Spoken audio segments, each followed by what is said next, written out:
25 Cromwell Street, Gloucester, home to Fred and Rose West and their 9 children. Outside, an ordinary family home. Inside, the scene of some of the most horrific crimes in British history. I had both these faces hovering over me. And they said, "We're going to kill you, and we're going to bury you under the paving stones of Gloucester." A house of utter depravity, which shocked even the toughest investigators. And it was obvious it was a human thigh bone, and female and young. Officers searching 25 Cromwell Street have today discovered what they believe to be another set of human remains. You are facing something that you have never, ever seen before, and you really don't want to see it. This is the true story of Fred and Rose West.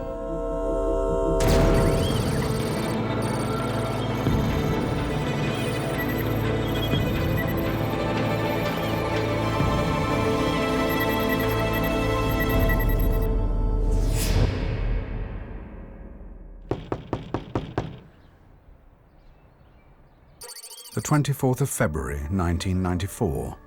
The last night Fred and Rose would spend together after 22 years of marriage, and the start of a murder investigation that would shock the world. Fred West, a builder in his 50s, worked hard to pay for his house in the centre of Gloucester, where he lived with his devoted wife Rose and their children. These were people who were well regarded. I mean, they weren't highly regarded, but at least well regarded by most of those around them. Bit eccentric, bit odd, but do anything for you. Summer 1969. Rose was waiting for a bus when Fred first saw her. She was almost 16, and Fred was 28. Fred tracked Rose down to the cafe where she waitressed. Thick-set and strong, the son of a farm labourer, Fred got his way with the women he pursued. Soon, Rose was Fred's lover, and pregnant with their first daughter, Heather. Over 20 years later, and Heather had been missing for 7 years. Allegations of sexual abuse within the West family alerted Gloucestershire police to Heather's disappearance. After an initial search failed to locate her, Detective Superintendent John Bennett was brought in to investigate. What that basically meant was that either she had gone abroad illegally because she wouldn't have had a passport, or was dead. The police search quickly centred on the West's house in Cromwell Street. It was some form of a family joke that Heather was under the patio at Cromwell Street. This being mentioned mostly by Fred and Rose West to their children when they'd done something wrong, hadn't eaten their food or refused to go to bed or been naughty in some way. On the 24th of February, the police moved in to search Fred West's garden. He was saying that there was no truth in this and that he was going to sue the police for the damage they were causing to his home. Slab by slab, the police removed Fred's patio. They found nothing at first. Then, digging deeper, something caught their eye. It was a bone, but was it human? They called in forensic pathologist Professor Bernard Knight to find out. And it was obvious that, 2 seconds it was a human thigh bone, and female and young. Fred had broken a sewer pipe at some stage in his digging. So I was digging through a mixture of Gloucester clay and, of course, the sewage. So it was a sort of black, sticky mess.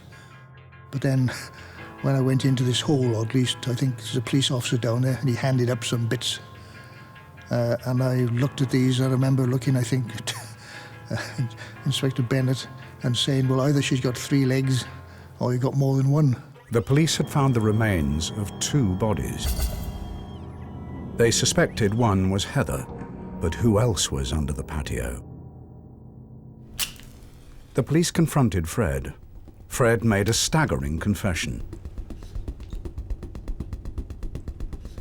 Not only Heather, but 2 other women were buried in the garden. One had a name. He said she was Shirley Robinson, his secret lover. and pregnant with his child. The thing I want to stress, is Rose doesn't know anything at all. She hasn't done anything. The other, he claimed, was Shirley's mate. The police needed more information, but Fred kept changing his story. One minute he was making admissions, the next minute he was denying that he had done any of these murders and it was somebody else. She's not going to let me say to her, I strangled Heather without coming straight to the police. Don't get Rose wrong. Rose lived by the law. Properly, I mean. But all the time, whenever he returned to making his admissions, he would reinforce that his wife knew nothing of these crimes at all, that they were purely down to him.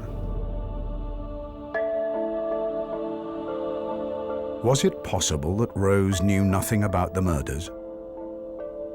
3 young women killed and buried under her nose, including her daughter Heather. Cromwell Street was turning out to be no ordinary family home, but a house of unimaginable horrors.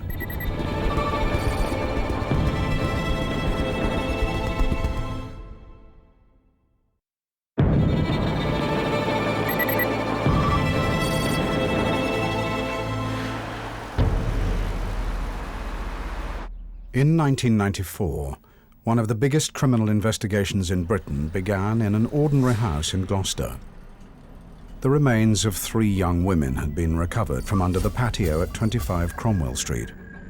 One of the victims, Heather, was the teenage daughter of builder Fred West, who'd confessed to all 3 murders. Now, Fred had started to change his story. But in one thing he was consistent. His wife, Rose, knew nothing about the murders. I know she doesn't like the law, but she'll not have it broken. He even started to converse with the officers off tape, almost suggesting that he wasn't guilty of murder, he was guilty of manslaughter, that he would be out soon, that this would all be some big tragic accident that he would portray. Was this a case of manslaughter, as Fred claimed, or were his quick confessions masking something far more sinister? Evidence found with a 3rd victim pointed to murder. One of them had a black plastic or leather belt with a buckle, again put round under the chin and over the top of the head. Of course, because all the soft tissues had gone, everything had sort of moved a bit and fallen about, but it was obvious that this was some kind of bondage thing on the head. But who was the 3rd victim?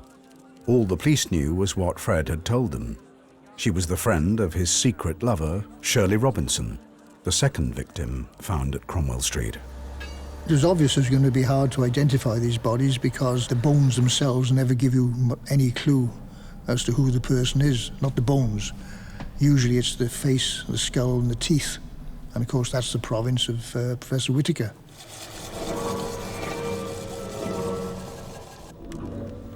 There is more information in your teeth about you and your lifestyle and your age and possibly even how you died than there is in most other parts of your body, especially if the body is decomposed and the soft tissues have gone and the teeth are still there. To help the police, Professor Whittaker needed photographs of likely victims.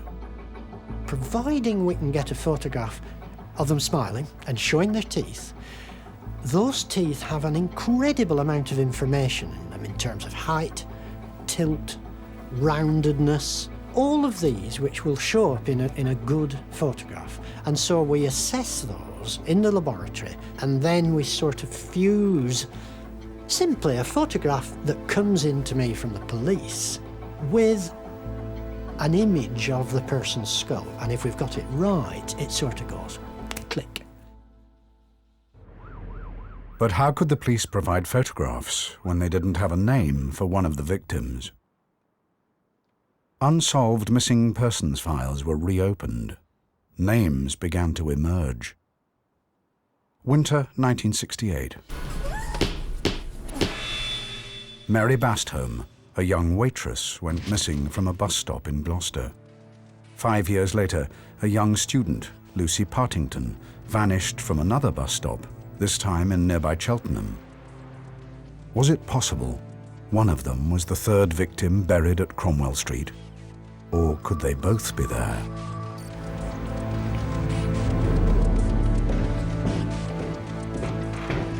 Forensic psychologist Paul Britton was brought in to profile Fred West and answer the burning question: were there other victims?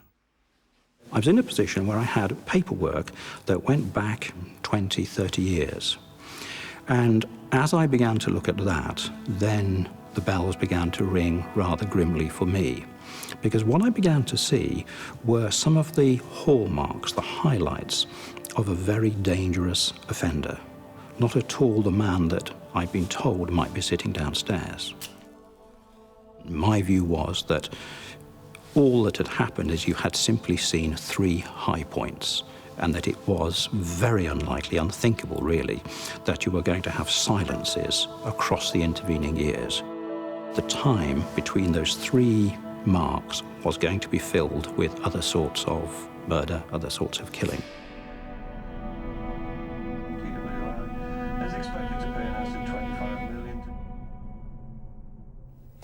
A man will appear in court this morning following the discovery of 3 bodies in his back garden. 52-year-old Fred West from Gloucester is accused of murdering the women, including his 16-year-old daughter Heather, who disappeared in 1987. I listened to the news and I just went straight back to 1972, and I was there again, and I remembered those words, you know, bury me under the paving stones. There was hundreds of girls, and I thought paving stones, patio, same thing. Caroline Roberts looked after Heather when she worked for the Wests as a nanny. Deeply disturbed by news of her death, she rang the police to offer a statement. That night I couldn't sleep at all. I knew the police were coming in. I was trying to remember all the things that I took 22 years trying to forget. And it was so vivid that in the end I had to get up in the middle of the night and I just wrote everything down. It was haunting for me because I really felt responsible for their deaths.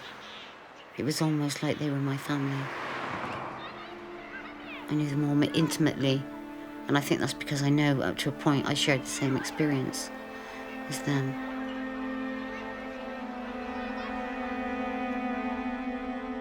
Another call to the police, this time from a friend of the parents of Linda Gough, a girl who had gone missing in 1973 and whose last known address was 25 Cromwell Street. New information started to emerge. During the course of looking for her, Mrs. Gough had gone to the address and been told by a woman and her husband, Linda had left some time previously. Linda's mother had noticed that Rose was wearing her daughter's slippers. If this was the case, and Linda was one of Fred's victims, it was possible Rose knew about the murders. She's not here. He was also wearing a cardigan or some knitted clothing that was Linda's, and outside on a whirligig type washing line was some of Linda's nightwear. The Wests told Mrs. Gough that Linda had moved on, leaving some of her things behind. Believing their story, but unable to locate Linda, June Gough waited for her daughter's return. Years went by, but Linda never came back. Caroline Roberts first met the Wests 6 months before Linda moved in. In her statement to the police, Caroline recalled in chilling detail how the Wests selected their potential victims.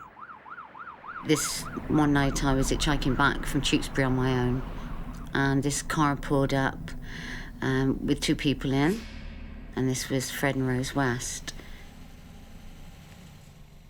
When I first got in there, I didn't think they were a couple because of the age difference and the fact that she was quite an attractive young girl and he was not an attractive man. As we went on our way back towards Cinderford, we got talking and they seemed really friendly, and that's when I found out they'd just got married and that they had 3 little girls. And they were talking to me and asking me about what I was doing and that, and I said that I tried to avoid being at home as much as possible because my stepdad, we kind of just didn't get on. And with that, they both at the same time just turned around and said, hey, would you like to come and work with us, looking after our children? And within a week of meeting them, I moved in to 25 Cromwell Street.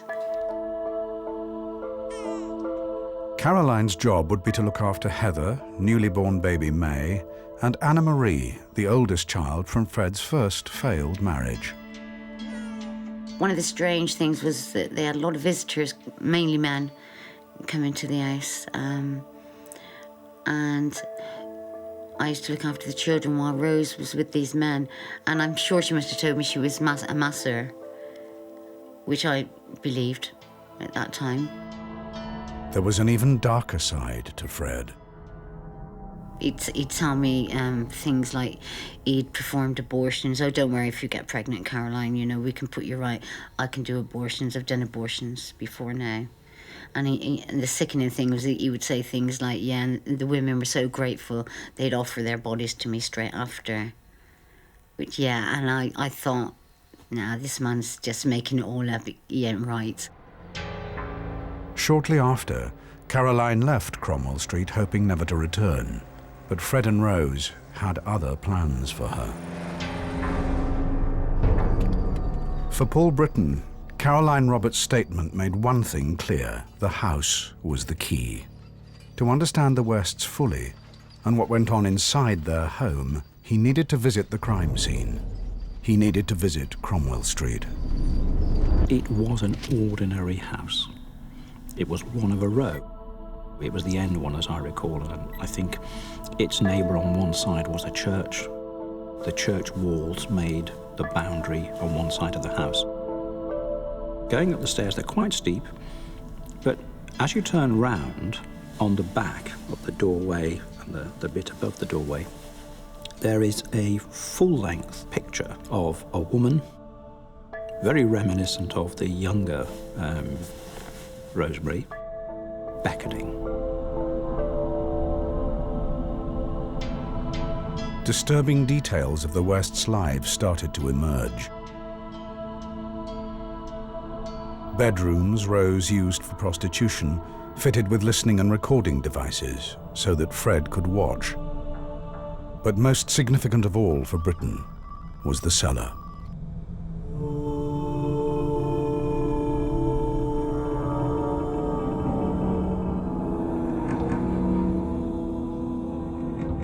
This part of the house was quite self-contained.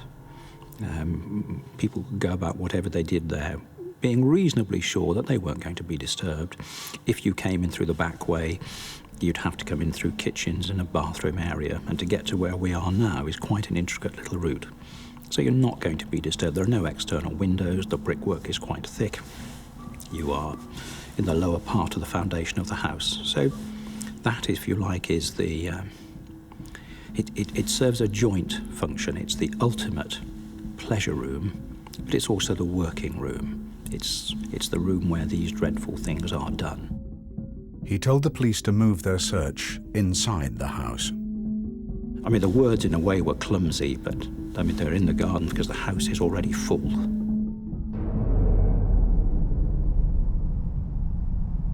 Paul Britton had said that West was a predatory sexual psychopath, and he had said quite clearly that there was a possibility of there being more victims. I'm saying now that you are facing something that you have never, ever seen before, and probably very few of your colleagues have seen, and you really don't want to see it. The police began to search the cellar for more victims. Fred was told they had moved inside the house. He was also questioned about Linda Goff and why Rose had been wearing her clothes. Fred refused to answer. Just after 5:30 that afternoon, I received a phone call from the cell block to say that Howard Ogden, the solicitor who was representing West, had asked to see me urgently.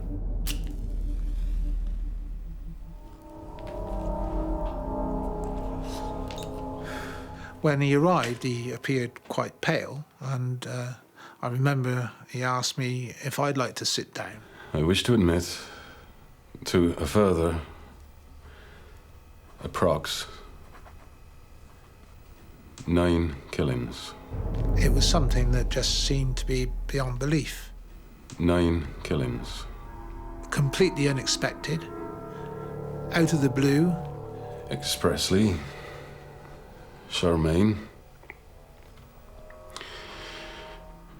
Rena, Beyond my personal experience, Linda Goff, and I suspect that of many other police officers.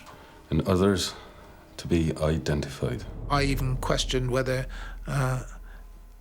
personally, I was capable of handling this. F.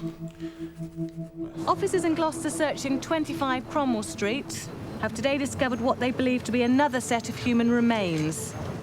Everybody wanted to know what was going on. Christened the Angel of Cromwell Street, Hilary Allison became the voice of the police investigation. But with global press interest growing by the second, Hilary had her hands full.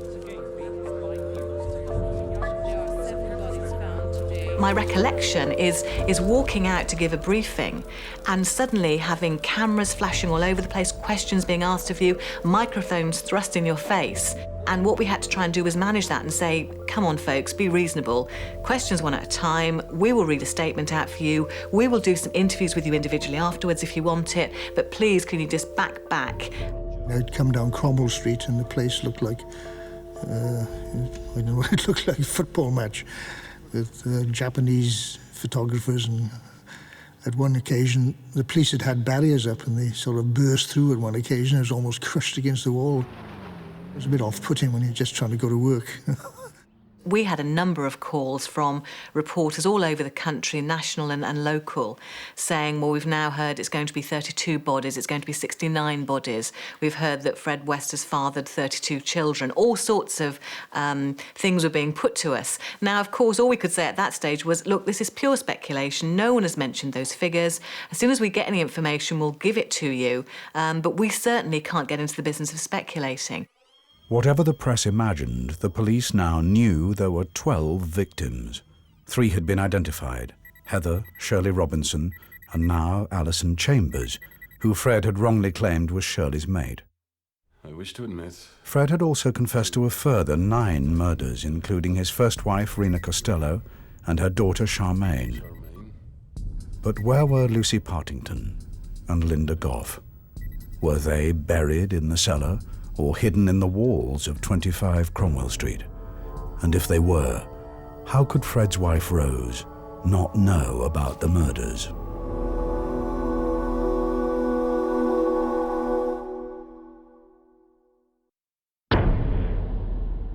Fred West had confessed to the murder of 12 young women, but the horror was not confined to West's home in Cromwell Street. Fred told the police there were other bodies in other places. He led them to Muchmarcle near Gloucester, the tiny rural village where he grew up. This field's known locally as Letterbox Field. When we brought him out here, hoping that he could identify the location where he buried the body.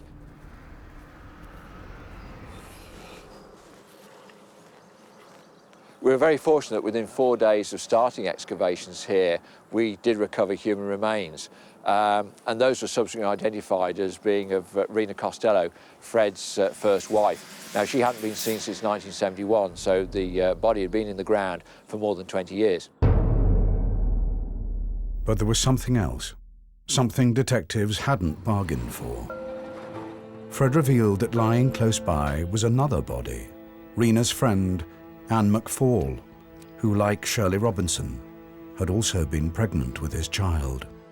At the time that we believe the body was buried, the field was completely different. There was a small pond down there, and more than that, the farmer had told us that he'd added about 8 or 9 feet of soil above the original level.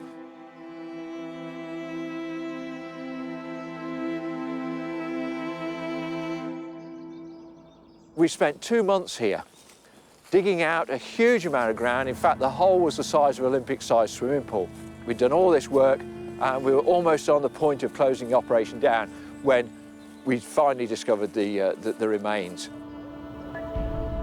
The recovery of the remains of Anne McFall was rather poignant here because we believe that she was probably the first victim of Fred West, and she was the last one to be found. Inside West's home at Cromwell Street, the police search was also reaching a conclusion. Inch by inch, they'd stripped the house bare. 5 more unknown victims had been painstakingly exhumed from the basement, and in the bathroom, they finally found the remains of Linda Gough. Cromwell Street was empty at last. With nothing left to find, and the media demanding information, the next task for the police was to identify the victims. This onerous task lay in one man's hands. Professor Whittaker was making progress with a skull from the cellar, with a distinctive clue to its identity. This girl must have had some damage to her 2 front teeth. They had crowns on them. These crowns were temporary crowns. Now, to a dentist, this means she had an accident, probably. She had the work done to make new crowns. She had temporary ones put on, and she died and was unable to go back for that fitting. The precision of Whittaker's observations led a police colleague to ask him an unlikely question. She remembered an incident from a hockey match many years before, when a local girl had her teeth knocked out, and she asked if it could be the same girl. We had, I don't know, 10,000 missing girls in Britain. They were in the frame. And a woman police detective says, do you think it could be this girl who was playing hockey? And of course the answer has to be, it's incredibly unlikely, but we ought to check it out. The team was put on to sort this out, and it turned out to be her.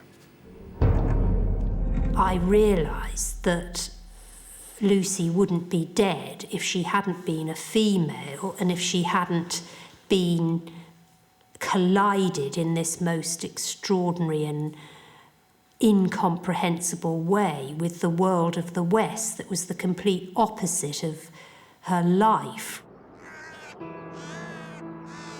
The girl who'd once played hockey was Lucy Partington. After 20 years of waiting, Marion could lay her sister to rest. She asked the police if she could see Lucy's remains.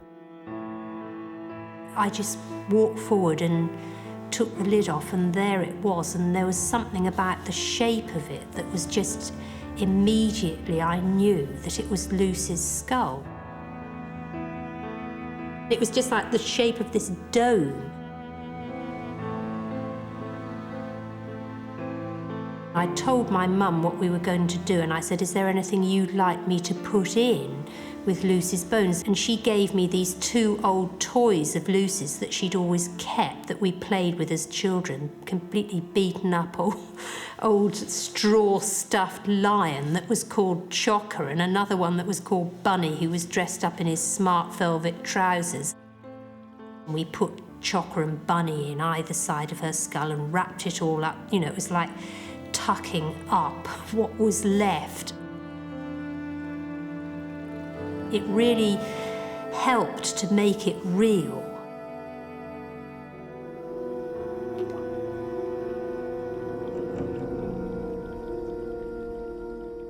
I'd been away from the West's house for about a month. And then on December the 6th, I was hitchhiking back from Tewkesbury again, in exactly the same spot that they'd picked me up 5 weeks earlier. When they pulled up, they were both sat in the front, and Rose opened the window, the passenger side, and was all smiling. And then she said, oh, Carol, I'm so glad to see you. I'm really sorry about what happened. And then Fred leaned across and he was all smiling and said, I'm really sorry, Karen, didn't mean to upset you like that. I was only joking. And then they were like talking and saying, oh, the kids have really missed you and we really missed you.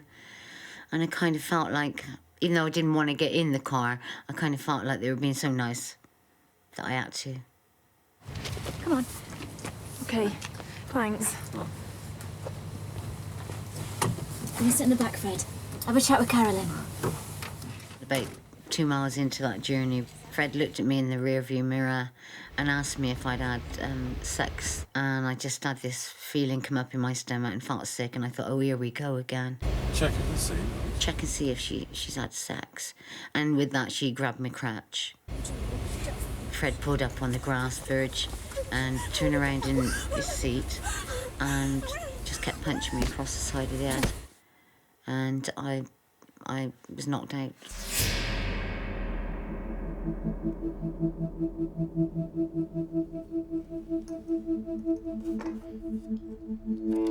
When I came through, they'd tied my hands behind my back with my scarf, and they were wrapping like parcel tape all around my head. They were telling me, if you just calm down, we're just going to make you a cup of tea, tidy your back up, and then we're going to take you home. And they did do that. They sat me down and they took the tape off me, undid my hands, and gave me a cup of tea, gave me a cigarette to try and calm me down. And I did then think, oh, this is okay, they've just made a mistake. They think I'm something I'm not, and I'm going to go home. And a few minutes later, after we'd finished a cup of tea, Rose grabbed hold of me and tried to kiss me on the mouth. These are people, the Wests, probably got more joy, more satisfaction, more fulfillment out of what they did, these poor girls, than anything else in their entire existence. And the fact that they did it together heightened the value and the pleasure to them. Fred was mostly watching. And then it progressed a bit further, and then they were both interfering with me, and discussing my genitals. And Fred was saying that there was something abnormal about my genitals, but not to worry because he could put that right. If you look at what happened to her, you see the antecedents, you see the script, if you like, for many of the things that were to come later and to be enacted with the victims who were murdered most terribly. And so they decided to stop and, right, we'll calm you back down now, we're going to take you home soon. Get me another cup of tea, take my gag out while I have this cup of tea, and a cigarette, and then it starts again. The Wests used her for their immediate sexual gratification. That was important to them. They raped her, they dominated her, they controlled her. But remember, even at this stage, they were not in a hurry. They didn't expect to kill her necessarily, but neither did they expect her to be gone from them very soon. One of their weaknesses, one of their areas of being blinkered, is not really to understand that other people really are sentient, active people. And that means if they can get away, they will. If they can oppose, they will. And so I tried to shout out. Rose put a pillow over my head and smothered me. At first I was kind of struggling with it, and then I thought, no, just go with it. You know, you kind of give up. And it's just so easy to just let it go, just go off to sleep, and that's it, it's over with. Fred came back and pulled the pillow off me, and that's when they ripped me up by my neck, and that's when they threatened to kill me. They said, I had both these faces hovering over me, and they said, we're going to keep you in the cellar and we're going to let our black friends use you, and when they finished with you, we're going to kill you, and we're going to bury you under the paving stones of Gloucester. And he added that, you know, there are hundreds of girls buried there, the police haven't found them, and they're not going to find you.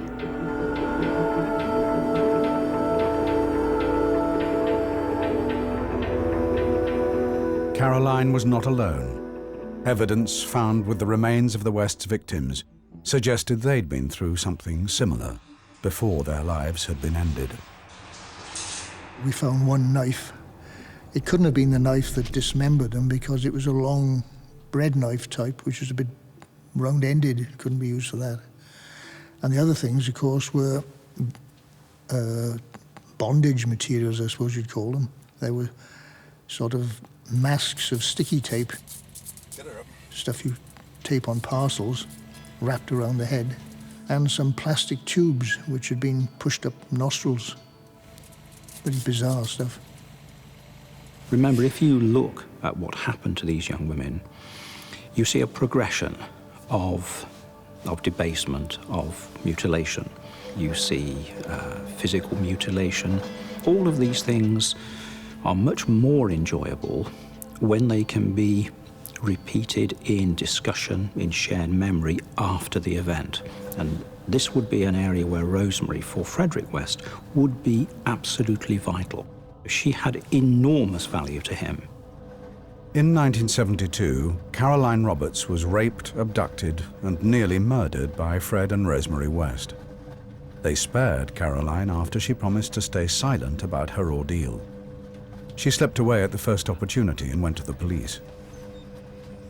Still traumatized, Caroline was unable to face a rape trial, so the police charged the Wests with indecent assault. Fred and Rose were released with a £100 fine. I think the most shocking aspect of the West case is that it ever got to being a set of serial killers plying their trade. Everything that we know about the Wests was evident in that first case that went before the magistrates all those years ago. Instead of serving a prison term for rape, the Wests were free to murder Linda Goff, Lucy Partington, and Carol Ann Cooper before the year was out. From Caroline's statement, it was clear to the police that Fred and Rose were in it together. She's a perfect mother. Fred had been lying to protect Rose, who was still protesting her innocence. Now under arrest, Rose was summoned to the magistrates' court where she would be charged jointly with Fred for 9 counts of murder. In court, Rose would be reunited with her husband. On each occasion, she snubbed him, looked away from him, didn't accept his attempt at touching her or advances, and this clearly quite perturbed him. Rejected and dismayed, Fred wrote Rose a letter. Well, Rose, it's your birthday. You'll be 41. It's still beautiful, still lovely. On New Year's Day, around 1 o'clock, we'll always be in love. The most wonderful thing in the world was when I met you. West, using parts cut from prison blanket and making a very neat, snake-like rolled rope, which he very neatly blanket stitched. I haven't got you a present. All I have is my life. I was asked by the investigators, did I think there was any risk that the Wests might kill themselves or hurt themselves in an attempt to avoid justice, or if they tried to escape, or what their defence might be. And my view was very clear that Rosemary West, certainly before a trial, would never make any admissions. That although it hadn't been anticipated by folks years before, she psychologically was much stronger, much more intact than Frederick West ever was. She would not say anything. Frederick West was very different. If he learned that Rosemary was in fact repudiating him, then he would almost certainly try to kill himself. And Rosemary began to repudiate him, and so he killed himself. Fred took the truth with him to the grave, and with no evidence linking Rose directly to the murders, it looked as if the Wests could escape justice. 25 Midland Road, the Wests' former home. Sit on the couch. Under cheap kitchen linoleum lay the body of a child. She had been there for over 2 decades until the police recovered her. 8-year-old Charmaine was Fred's stepdaughter. Her mother, Rena Costello, had been murdered by Fred and buried in a field at Muchmarcle.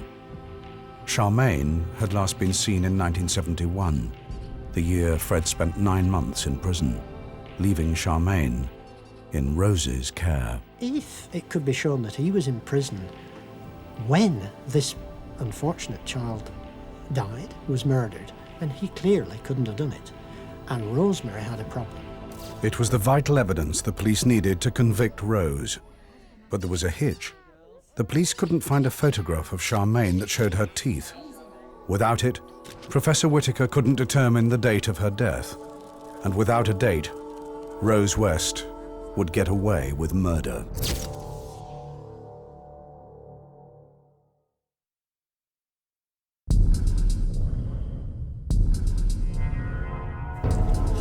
Before he killed himself, Fred West confessed to the murder of 12 women. 9 were found at Cromwell Street, and now 2 more burial sites had been uncovered. Rena Costello, Fred's first wife, and her friend, Anne McFall, had been found under the fields at Much Marcle. And now Charmaine, Fred's 8-year-old stepdaughter, was being exhumed from 25 Midland Road. With Fred West dead, and no evidence to link Rose directly to murder, it looked like the Wests could escape justice. The police needed to convict Rose of murder. They needed to prove their hunch that Rose killed Charmaine while Fred was in prison. To prove this, the police had to find a photograph of Charmaine showing her teeth, so Professor Whittaker could match it to her skull and work out the date of her death. Well, I was actually sort of almost in despair. The really sort of professional answer that I wanted to be able to give, well, 2 professional answers. Who is it? And when did she die? I couldn't answer either of them. Then Professor Whittaker had a stroke of luck. A fax, intended for Rose West's defense team, was sent to him by mistake. I couldn't believe it. Out came not a kind of sort of document, which I could sort of look away from and, turn it over and take away. It was a photograph. And it kept coming out, as faxes do, and it came bigger and bigger and bigger. It was the photograph of Charmaine West that we'd been looking for months and months and months. The police were also able to locate the photographer, who not only remembered the session, but also had a record of the date he'd taken it. This was the breakthrough they needed. Now that they had a reference point, Professor Whittaker could measure the amount of growth in Charmaine's teeth between the time the photo was taken and the point where growth had stopped. This gave him a probable date for Charmaine's death. The police had proved their hunch. Fred was in prison at the time. Finally, the case against Rose was building. Now they had a jury to convince. Rose West's trial began in Winchester in October 1995. Accused of 10 counts of murder, she pleaded not guilty to all charges. The prosecution needed an ace card. Caroline Roberts was asked to take the stand. I thought, right, I'm an adult now. Back then, I couldn't have handled it, but now I can handle this. I'm going to do it.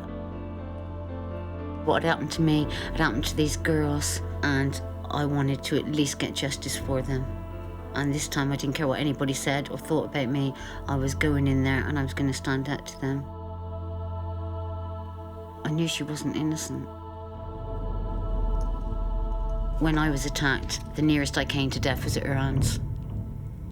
And so I knew she was capable of murder. Had the combination of Caroline's strong witness statement and Professor Whittaker's evidence from the photograph helped to swing the jury? The jury came back. Rose West was found guilty on 10 counts of murder. The trial judge, in sentencing her, said she should never be released. She has always, from that time and continues to do so, maintained her innocence. Juanita Mott, Therese Siegenthal, Linda. If I know that Rosemary West was sexually abused as a child by her father, and I know that when she was 15, she was abducted from a bus stop and raped, and that 4 years later, when she was 19, that's what happened to Lucy. Catherine Costello. And I gradually, as the years have gone by, I've felt more compassion for her. Lucy Partington. And I do hope that something of her life can be healed.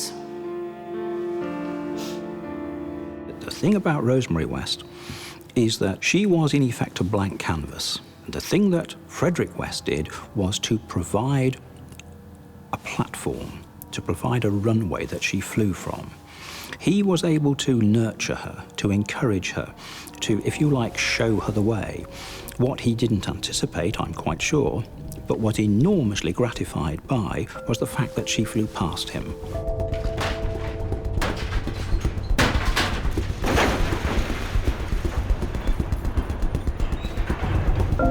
In 1996, the police supervised a 5-day demolition of 25 Cromwell Street.